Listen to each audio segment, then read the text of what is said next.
Come Thursday, it will be the day both parties have been preparing for, with all the campaigns, interviews, and meetings.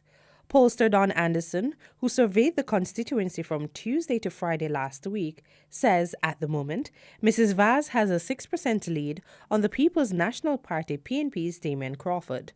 The poll has a margin of error of plus or minus 5%.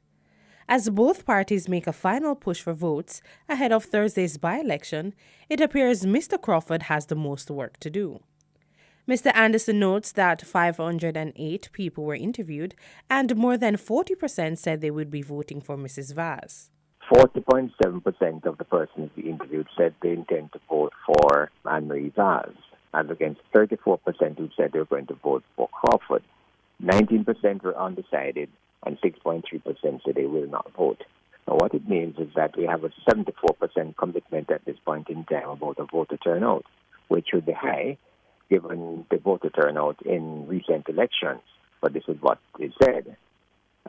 So we have 74% to indicate they're likely to vote, and of that number, more persons said they would vote for Anne-Marie Vaz than Crawford. Mr. Anderson breaks down the 5 divisions.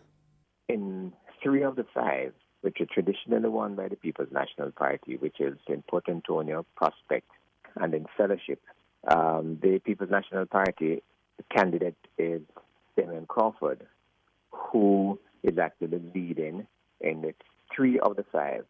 The other 2, which are traditional Jamaica Labour Party strongholds, which are Mansion Hill and Ferry Hill, the Jamaica Labour Party is substantially ahead in those 2. He states that 19% were undecided and 6.3% said they would not vote. He doesn't expect them to change their position, but highlights that those indicating they would vote for either party could change their minds. For this particular poll, the margin of error is plus or minus 5 percentage points, so just outside the margin of error.